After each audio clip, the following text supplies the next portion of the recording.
It is almost impossible to imagine today, but there was a brief moment in modern history when American Green Berets and Russian Spetsnaz rolled into combat together on the same side, hunting the same enemy. No training exercise, no joint photo op, but a real operation with live rounds, a dead soldier, and a hidden insurgent camp buried in the forests that separate Kosovo from Serbia. For decades, both countries raised generations of soldiers on the idea that the other side was the enemy. Yet, in the winter and spring of 2001, deep in the Balkans, Special Forces operators who had grown up under the shadow of the Cold War suddenly found themselves sharing vodka, secrets, and eventually a battlefield with the men they had been told to fight.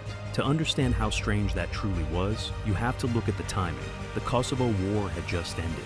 NATO had bombed Serbia. Moscow believed the West was pushing into its traditional sphere of influence. Only 2 years earlier, there had been a tense standoff between Russian troops and NATO forces at Pristina Airport in Kosovo that many feared could spiral out of control. Out of that fragile compromise came K4, the multinational peacekeeping force tasked with stabilizing the region. Around 3,000 Russian troops deployed into their own sector, operating next to roughly 5,500 American troops and other NATO contingents, each side watching the other carefully. Officially, everyone was there to keep the peace. Unofficially, mistrust was everywhere. Into this environment came an Operational Detachment Alpha, a Green Beret team from the 10th Special Forces Group. Their mission was not to kick down doors, but to serve as a liaison to the Russian contingent in one sector bordering Serbia. On paper, it sounded routine. In reality, it meant that a group of American operators who had spent their early careers being told that killing Russians was the ultimate mission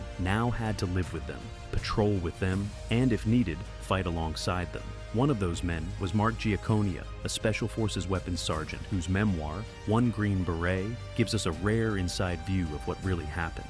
The key to making this unlikely partnership work was language and attitude. The American captain in charge of the team spoke fluent Russian after graduating from the Defense Language Institute. That single factor completely changed the dynamic. Where the previous American team had never really broken through the wall of mistrust with the Russians, this new ODA started building rapport almost immediately. As they patrolled the muddy back roads of the ground safety zone and shared cramped bases, they learned that the troops in Russian uniforms were a mix of Spetsnaz and VDV paratroopers. These were not conscripts with no interest in their work. They were professionals from units that carried serious reputations. What is fascinating is how quickly old propaganda melted away once soldiers actually talked to each other. According to Giaconia, the Russians and Americans competed in the sauna, tried to outdrink each other on vodka, and argued about who could withstand the most heat in a banya. Beneath the bravado, they also had surprisingly honest conversations. One Spetsnaz trooper bluntly asked whether Americans had lived in constant fear that the Soviet Union would nuke them back in the 80s. Giaconia answered that he personally had never believed nuclear war was just around the corner. The Russian was stunned. From his point of view, a first strike from the United States had felt like a real possibility any day. Moments like that showed how far apart the two societies had been, and how little ordinary soldiers on each side had really understood about what the other was thinking. While this unexpected friendship developed, the political situation in the region was far from calm. On paper, the war in Kosovo was over, but the ground was still full of weapons, grudges, and unfinished business. The Kumanovo Agreement that ended the conflict had created a 5-kilometer ground safety zone on the Serbian side of the border, a demilitarized area where Serbian forces were heavily restricted. The idea was to prevent renewed fighting and protect civilians. In practice, that strip of mountains and valleys became a perfect sanctuary for new insurgent groups. One of them was the UCPMB, a breakaway Albanian faction that wanted parts of southern Serbia with large Albanian populations added to Kosovo. They were well armed with black market weapons left over from the collapse of Yugoslavia, and they were happy to use guerrilla tactics to push their cause. For K4, this was a nightmare. Officially, the international mission was supposed to be neutral, focused on keeping a fragile peace. Unofficially, patrols were taking fire, and insurgent attacks were threatening to unravel the entire post-war settlement. The Russians and Americans in this sector found themselves dealing with Serbian police, local civilians, former Kosovo Liberation Army fighters, and these new UCPMB rebels, all within a landscape still scarred by ethnic and religious hatred. Special Forces operators are trained to immerse themselves in local history and culture, and Giaconia describes how quickly he realized that centuries of disputes and political manipulation had created a level of animosity that outsiders could barely comprehend. In the middle of that tense environment came one of the strangest episodes of the entire deployment. A Russian colonel invited the American captain on what was pitched as a simple trip. As the Russian vehicle rolled north, the Americans slowly realized they were driving not just through the ground safety zone, but beyond it, into Serbia itself, an area where U.S. troops had been explicitly ordered not to go because of the bombing campaign 2 years earlier. As they approached a Serbian military checkpoint, the American captain was convinced they had been set up. He quietly whispered to his teammate about throwing grenades and making a run for it if things went bad. Instead, the exact opposite happened. The Russian colonel stepped out, praised the Green Berets to the Serbian commander, and introduced them as allies in cracking down on Albanian insurgents. Minutes later, everyone was standing around on a dirt road in Serbia, sharing rakija, trading war stories, and complaining about politicians. That one unexpected meeting had real consequences. The Serbian commander shared valuable intelligence on recent UCPMB activity and spread the word that the Americans were not there to target Serbs, but to stabilize the region. At the same time, the insurgents began to realize that their world had just become much more dangerous. It was one thing to ambush lightly armed patrols from a single country. It was another problem entirely when Serbian forces, Russian Spetsnaz, and U.S. Special Forces were suddenly sharing information and coordinating more closely, even if no official document admitted to such cooperation. The turning point came soon after. A UCPMB sniper shot a Russian soldier on patrol in the ground safety zone.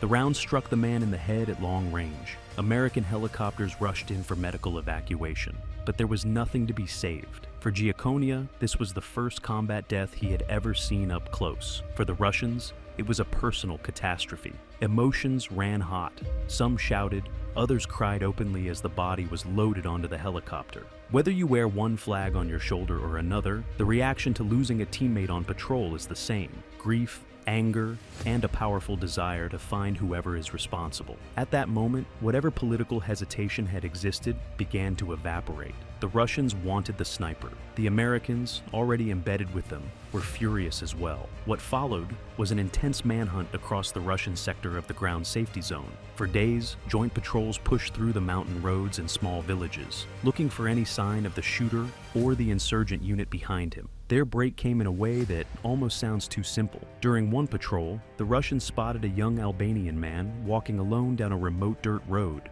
far from any settlement. He was dirty, carried a green military web belt, and his vehicle nearby had gear linked directly to the UCPMB. The Russians detained him and brought him back to base. What happened during that interrogation is not described in detail in Giaconia's account, and that silence probably speaks for itself. The Americans did not follow the suspect behind the building. What matters for the story is that within an hour, the Russians and the American captain had extracted the exact location of a UCPMB camp hidden deep in the forest. It was not a vague suspicion or general area. It was a precise target. A joint operation was organized immediately. It must have been quite a sight.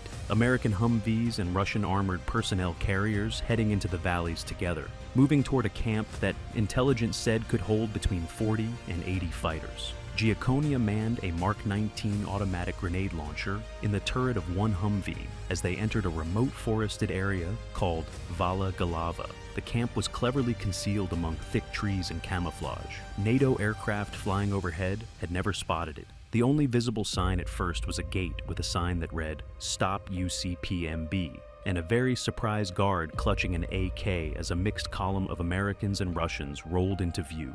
The reaction from the joint force was immediate. 2 Green Berets jumped out, disarmed the guard, and opened the gate. At the same time, Russian Spetsnaz poured out of their vehicles and disappeared into the trees to flank along one side. Inside the forest, the situation became chaotic very quickly. The camp covered several acres, with tents, paths, and fighting positions hidden beneath branches and foliage. Giaconia could not see far through the dense woods. He heard shouting, then the crack of gunfire. At first, he could not tell whether it was the Russians firing or insurgents shooting out. That uncertainty vanished when bullets started snapping past his head and branches exploded around him. In that moment, training took over. Without a clear visual on the enemy, but knowing that staying still would invite disaster, he traversed the Mark 19 toward the origin of the fire and squeezed the trigger. A stream of 40mm high explosive grenades arced into the forest. The explosions in such tight terrain were deafening. Other members of the team fired their rifles into likely positions to keep the enemy's head down, while the Spetsnaz pushed forward on their flank. Within less than a minute, the American captain ordered a ceasefire. The Green Berets dismounted. Giaconia grabbed a machine gun, and they moved up to form a perimeter through the smoke and shattered trees. Remarkably, this had been Giaconia's first real combat engagement. Before 2001, actual firefights were rare, even for special forces teams. Most of their work involved training, advising, and presence, not direct battles. That makes this sudden, violent introduction to combat even more striking. When the shooting stopped and the camp was searched, the scale of what they had found became clear. The joint force seized a large stockpile of weapons and explosives, machine guns, mortars, landmines, and various munitions that could easily have fueled many more attacks. Russian troops emerged with 9 prisoners, some of them injured by shrapnel or gunfire, likely from the initial barrage. Instead of treating the Americans as interlopers, the Spetsnaz praised the suppressive fire that had allowed them to maneuver and clear the camp from the flank. In the weeks that followed, intelligence from the raid led to several more operations against suspected UCPMB locations. None of them matched the size or organization of the Valagalava camp. The insurgency in that sector rapidly lost momentum. In the end, the UCPMB surrendered and abandoned its attempt to carve off parts of southern Serbia. The ground safety zone itself was dissolved as KFOR, and Serbia negotiated new arrangements to secure the region, even while new unrest simmered in neighboring Macedonia. For Giaconia and his team, it felt as though their joint operations with the Russians had helped break the insurgents' will to fight, even if no official statement would ever say so. What are your thoughts? Let us know in the comments down below, and don't forget to like and subscribe.